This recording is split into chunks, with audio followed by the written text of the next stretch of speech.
في كتاب التحفة الجزائرية في أسباب ضلال الحشوية ذكرت أن ما يسمى بالتيار السلفي يعبدون إنسانا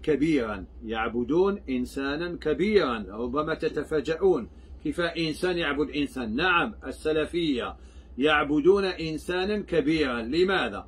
لأن ابن تيمية قال لهم في تفسير الحديث الصحيح إن الله خلق آدم على صورته أن الضمير يعود على الله، أي أن الله في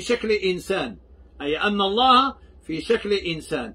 جمهور العلماء كلهم يقولون أن الضمير يعود على آدم، أي أن الله خلق آدم على صورته، أي أن آدم لم يكن جنينا ولم يكن نطفة ولم يكن علقة ولم يكن مضغة ولم يكن رضيعا ولا صبيا ولا شابا، وإنما خلقه الله مباشرة على صورته. وفي هذا الحديث النبي عليه الصلاة والسلام يدمر نظرية النشوء والارتقاء.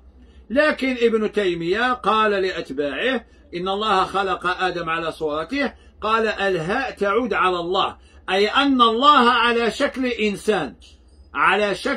إنسان، لكن إنسان كبير، لكنه إنسان عظيم.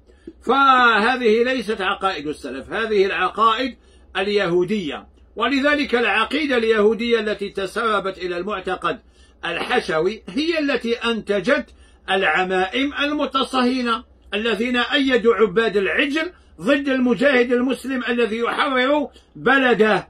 ففي كتاب التحفة الجزائرية في أسباب ضلال الحشوية ذكرت أدلة ذلك، فأنا أنصح كل مسلم أن يقرأ هذا الكتاب حتى لا يتهود وهو لا يعلم. شكرا، السلام عليكم.